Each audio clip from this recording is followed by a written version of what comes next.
Hi, everyone. Judge Andrew Napolitano here with Judging Freedom. Today is Wednesday, February 15, 2023. It's a few minutes after 3 o'clock here on the East Coast of the United States. Colonel Douglas Macgregor is back with us today. Colonel, always a pleasure. Colonel, we've gotten some odd comments that have been floating around in the news lately, statements by Secretary of Defense Austin, by NATO Secretary General Stoltenberg, and by Chair of the Joint Chiefs of Staff Milley. I'd like to run them. We'll run them separately so that you can comment on them. Before I do, just a couple of general questions. My understanding, and of course you're the world-class tank commander, is that tanks, you don't want to run tanks in mud. Wouldn't you want to run them in the winter when the earth is cold? And if so, wouldn't now be the time for tanks, because the muddy season will be there in another month? Do I have that right? Well, I think that's right. It would be preferable to go sooner rather than later. Preferable for both sides, preferable for the Russians that are using tanks, and preferable for the Ukrainians that want to use the American, well, the American tanks haven't arrived, but the German tanks, which are either on their way or there. Well, right now, the Germans are providing 17 tanks. 3 from Portugal, 14 from Germany. That's not a significant number. They initially said they would end up with 88. That number continues to fall. I think for the Ukrainians, the mud would be a welcome respite. Okay. Secretary Austin recently reinforced the Joe Biden mantra, "Will be with you as long as it takes, and we'll get you as much ammo as you need." He's a little long-winded, but here he is. Ukraine has been at this for a year, and so they have used a lot of artillery ammunition. We're going to do everything we can, working with our international partners, to ensure that we get them as much ammunition as quickly as possible. As much ammunition as quickly as possible. I suppose that's so generic it could mean almost anything, but is there still enthusiasm, Colonel, as you perceive it from your sources, amongst the neocons on Capitol Hill to provide as much ammunition as possible, or do they see the handwriting on the wall that you've been warning about for a year? I think they see the handwriting on the wall, but having said that, it's not a question of willingness at this stage. We simply don't have much ammunition to send. We've reached the point where we're rapidly running out of ammunition in our war stocks, and our factories cannot gear up fast enough to produce more at a desired rate. We don't have a surge capacity that we had 50 years ago. It doesn't exist for missiles, rockets, anything. So I think they're going to get something more than they've gotten, but not much. And it's not going to make much difference. On the other hand, as we've talked about before, the Russians, and I just had a conversation with someone who was in Moscow a couple of days ago, who tells me that the Russian General Staff is preparing for a 30-month war against NATO and the United States. All of their munitions factories, equipment factories are running 24 hours a day, 7 days a week. So they are well stocked and they are prepared for the worst. Well, guess who agrees with you on the depletion of our supplies? The Secretary General of NATO, General Stoltenberg. Here he is now. The war in Ukraine is consuming an enormous amount of ammunition and depleting Allied stockpiles. The current rate of Ukraine's ammunition expenditure is many times higher than our current rate of production. This puts our defense industries under strain. I wish that Secretary Austin had been there. Maybe he was somewhere else in the room. But the current rate, I'm paraphrasing, I'm going to think I memorized it. The current rate of Ukraine use is not twice, not 3 times. It's many times our ability to supply them. What does that tell you? It tells me that soon the Ukrainians will have nothing because NATO will have nothing with which to supply them. If you make $10 a day and you spend $15 a day, sooner or later, you have no cash. Yes, the Ukrainians are running out of ammunition. There's no question about it. And they'll have to fall back and regroup. If they don't, they'll simply be annihilated. And that might not even work either.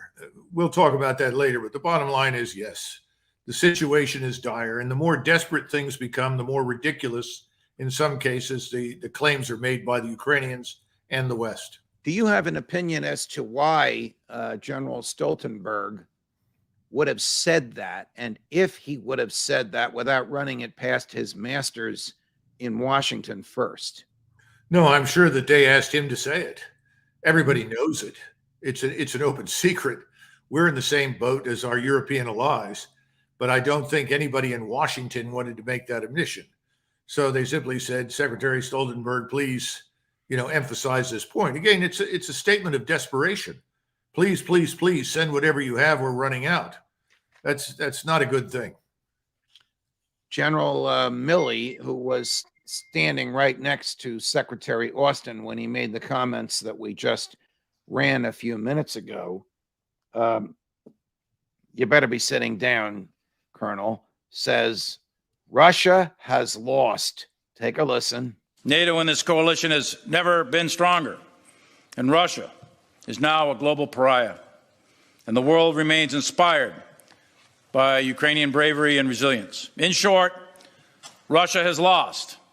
They've lost strategically, operationally, and tactically, and they are paying an enormous price on the battlefield. Your comments, Colonel. Well, I think he's gotten down Jake Sullivan's talking points very well. Unfortunately, none of them, equate to reality.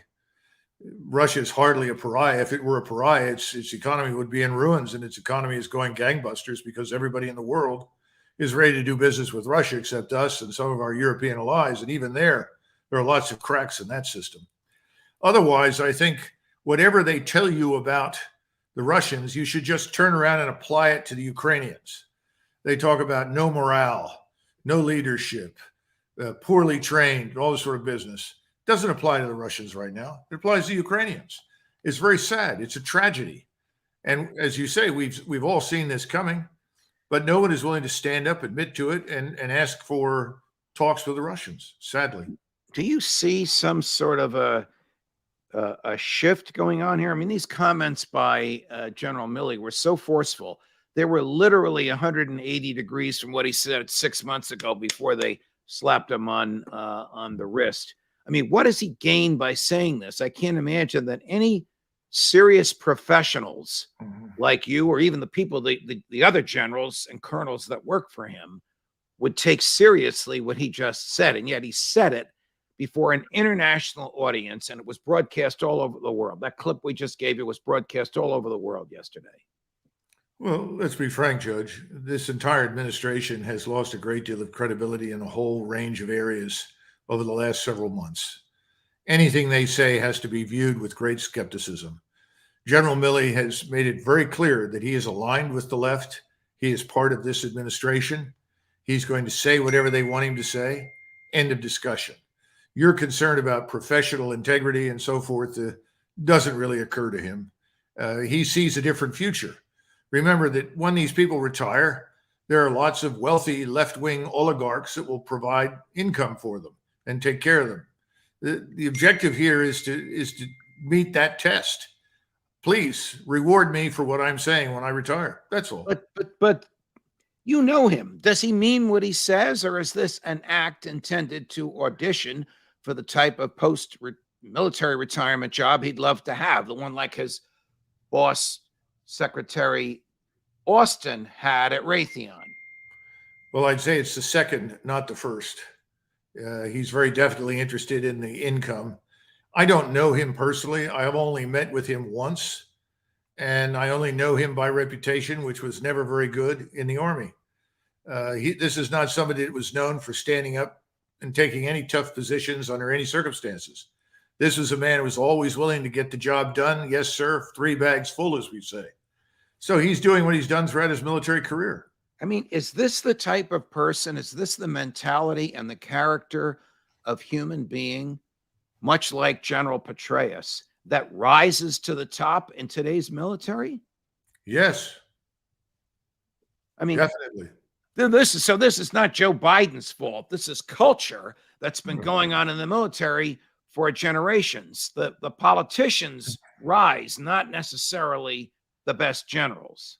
Well, if you go back to the 1930s, look at the senior officers in the ranks of the French army, they were all very much like Petraeus and Milley. And of course, they failed miserably. And if you go and watch any of the documentaries, you'll have plenty of French officers that are younger, obviously, in many cases, or lower rank will come on and say, well, the politicians liked easy commanders. They wanted lapdogs, people that would go along, people that brook, don't brook opposition. And listen, that's what we have. Tell us what you can about the Russian onslaught that's coming. We know that President Putin is giving what's described as a major speech on the 22nd of February. That's a week from today and 2 days before the anniversary of the commencement of hostilities. Would he be prepared to say, oh, by the way, there's 250,000 troops that just crossed the border? And if he were, would we know that ahead of time from intelligence sources, that a number that of human beings that massive is in one place at one time? Well, Judge, I thought it was the 21st. Correct me if I'm wrong. Oh, I'm honestly going by a writer. We get hundreds and hundreds, sometimes thousands of messages per episode when you're on, and I'm going by what the writer has said. Sure. So well, I think it's the 21st. What is happening right now is that we're seeing advances designed to effectively secure the axes of advance for the mobilized force that is being marshaled in the South. Now, what's the mobilized force? Well, we're looking at 250,000 right now of the Russian combat troops.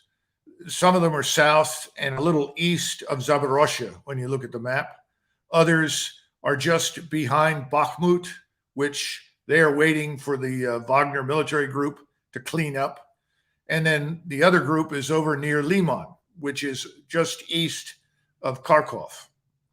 And there, remember, we talked about three major concentrations, one in Western Russia, one down in the south, and one up in Belarus. The one in Belarus is sitting quietly, but is prepared, whatever comes. But these forces are going to move on at least 2, maybe 3 axes, but they're not going to move until it's completely clear. And if we look at the strikes that are going in right now, air, missile, rocket, artillery, they're stripping out all of the air defense radars and all the air defense artillery that's out there. So they want to be sure that they have a clear open field for their close air support, for their drones, for their rockets, for their missiles. Sometime in the next few days, we're going to see this gargantuan move north and west out of those 3 areas. Let me just interrupt you. Gargantuan meaning with respect to the number of boots on the ground. Yes. Do troops literally walk miles on the ground, or no, are they almost everyone? No. Almost everyone will ride. Most of your infantry will be armored infantry, following behind armor, artillery strikes, and so forth. So no, people are not walking at all. Now, you've seen elite light infantry from the Russian side confront Ukrainians in places like Bakhmut, Ugledar, elsewhere. You're now going to see the thing change with the armored force moving forward because the terrain favors fields of fire and the kind of rolling open terrain that is good for armor. And this is perfect for the Russian way of warfare. That's what we're going to see. But it's going to be an incremental rollout. Remember, the majority of the forces the Russians are now moving forward are not bloodied. These are not people with lots of combat experience.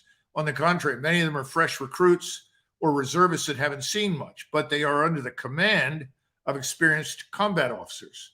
That's what counts. And thus far, they have been moved up to the line, exposed, brought back repeatedly, shifted back and forth. They've practiced their maneuvers. They're ready to go. So once these last remaining strong points on the edge of the Donbass are gone, then we'll see them move. And their goal is everything east of the Dnieper River. In other words, everything from the Russian border to Kyiv. Right.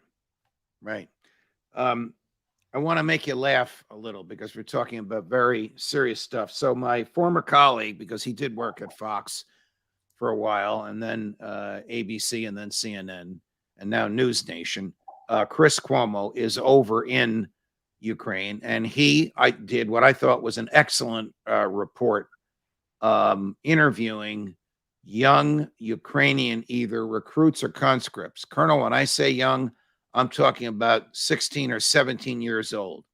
In his report, he showed them doing serious military drills, and then he interviews one of them who speaks English, who tells him at his age, he has been to the front lines, he has seen blood and death, he's not afraid of it himself.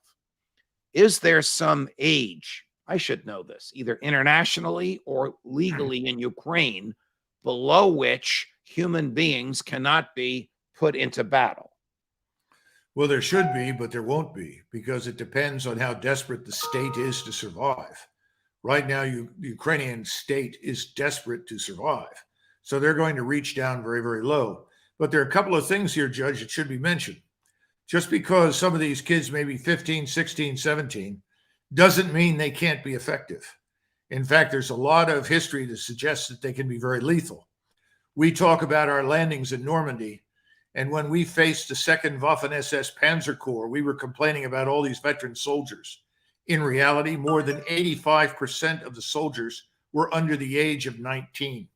And they fought ferociously, and they inflicted 3 casualties for every one that they took. These are German soldiers or American? No, Germans against us and the British. Us. Wow. This was June of 1944 and July of 1944. Now, my point is this. Young soldiers that have never seen action are frequently much braver than those of us that have seen action, simply because we've survived some encounters. We know how lethal it is. They don't. So I believe the young man. But the sad truth of the matter is that no matter how brave you are, no matter how much willpower you may possess, against overwhelming, accurate, devastating firepower, it's pointless. All right, your overwhelming, accurate, devastating firepower is what the Russians are going to bring to bear. Your analysis is so astute. But the reason I said I was going to make you laugh is because of our person on the other side of this, Matt Van Dyke, who's physically present in Ukraine and who comes on once a week. He's the head of this group, Sons of Liberty International. They purport to be veterans, American military veterans who provide training to and non-lethal training to Ukrainian civilians and military. When I asked him about the morality of conscripting young people, he basically said it's a day in the park for them. And I got angry when he said that because I didn't believe it. But I want you to watch this clip, and then I look forward to your response. How could someone refer to a draftee in the Ukraine military as having the time of his life? That's just death and blood and gore. Believe me, it's not a summer resort. Believe me, in most cases, that is not the opinion of most conscripts. But the one conscript that I know, it gave him purpose. It gave him camaraderie. He was actually pleased that he was serving his country. Colonel, this is worse than propaganda. This is utter bullshit. Well, in defense of Mr. Van Dyke, he said this is the one conscript that he'd spoken to. So let's be a little understanding. He spoke to one. That may well have been the attitude of one conscript. But frankly, towards the end of the Second World War, all of the European nations that were engaged in the fighting were running out of manpower. There wasn't much enthusiasm in the last 6 months of the war to go out and be killed after just a minimum training and equipping. So I have trouble with that. The other thing is that I know that the SBU, the NKVD equivalent on the Ukrainian side, is rounding up and sending deserters back to the front, and they've got lots and lots of deserters. Many of them are very young, and they have executed some of them as an object lesson. So I think things are much worse on the Ukrainian side than obviously Van Dyke is willing to admit, and many others will. Let's switch gears to the balloon. The balloon that captured in the American imagination and people staring in the sky for hours 2 weekends ago. Mm-hmm. A person you and I know of, Gordon Chang, from time to time on Fox News, holds himself out as an expert on China, argues that the balloon flew over Malmstein Air Force Base, where approximately a third of America's land-based intercontinental ballistic missiles are stored. Then it flew near both the Warren and Minot Air Force bases, which house the remainder of America's Minuteman wings. Then it passed close to Whiteman Air Force Base, home to the nuclear-capable B-2 bomber, and then Offutt Air Force Base, headquarters of the Strategic Air Command. Quote, this path suggests China is gathering intelligence for either a first or second strike on America's nukes, close quote. Should we believe this stuff? The short answer is no. First of all, you don't steer balloons. I'm sorry, but it's very difficult. Once you launch the thing into the atmosphere, the predominant winds have a bad habit of moving it wherever it wants to go. Secondly, I talked to someone at the U.S. Weather Service, and they told me that the path taken by it was roughly equivalent to where the jet stream goes across North America. That it went over those areas is probably not necessarily deliberate. It simply worked out that way. And again, assuming this thing was collecting intelligence, I have great doubts about that. I'm prepared to believe in many things, but I don't think it can collect much. They have 300 satellites, 100 of which are military. There's no shortage of opportunity for the Chinese to find out anything they want without relying on something like a balloon. And then we haven't even talked about something mentioned in USA Today, which is about the thousands of Chinese in our university and corporate laboratories, the thousands of Chinese who come here illegally to the southern border. We've had 5 million illegals enter the country since President Biden took over. All of that is infinitely more important. So no, I don't think so. And I think he's discarding the reality that the Chinese were the first to adopt a no first use. And they mean it. And if you look at the structure of their nuclear arsenal, they are not postured to deliver a decisive first strike. They're postured to deliver a certain second strike. General Stoltenberg said that he thought the balloon was a joint Russia-Chinese operation. Do you know, or have you heard any evidence of that other than Stoltenberg's opinion? No. I think anything that you hear at this point about these balloons is, you should be skeptical. And that is probably the funniest one I've heard yet. You know, let's spread the blame for the evil balloon around and insist the Russians had a hand in it. Again, the Russians have more satellites than the Chinese. It's just crazy nonsense. Okay. The destruction of the Nord Stream pipeline, when it happened, President Biden, Secretary of State Blinken, Deputy Secretary of State, I'm not certain of her title, Victoria Nuland, we know who she is, we know what she's done in the past, all said the Russians did it. President Putin truthfully said, what are you, crazy? Why would we do that to our own industry? The Americans did it. Cy Hirsch, he of Watergate, CIA spying, domestic spying, My Lai massacre, Pulitzer Prize fame, probably the best, all right, Bob Woodward, don't get mad at me, the best investigative reporter in the United States, comes up with a lengthy piece with 3 sources, that's his reputation for every allegation in there, demonstrating President Biden ordered explosives put down there in June and the explosives detonated in September. He had the explosives put there by Navy SEALs, military, planned by CIA intelligence, triggered by CIA intelligence, so he can claim it was intelligence and not military. Have you ever heard of an American president using intelligence and military resources to attack an ally, Germany? That's a good question. I have not heard of that. It's the first time that we've done that, I guess, and that's very unfortunate because Germany didn't deserve it. I'm not sure it should have happened one way or the other. It was effectively an act of war, in my judgment, under international law. Yes, yeah, Colonel, it might have been a war crime because they attacked a non-military target for a non-military purpose. Well, that's true. You know, we haven't been very good historically in tracking those things and holding anybody accountable for them, but I'm sure you're probably right. The bottom line is Cy Hirsch is many things, but he's an honest man. He makes honest mistakes like we all do from time to time. But I think his track record is excellent. And this particular incident, everything he describes is plausible. Because if you'd have moved this through Special Operations Command, it would have been very difficult to keep this concealed from Congress.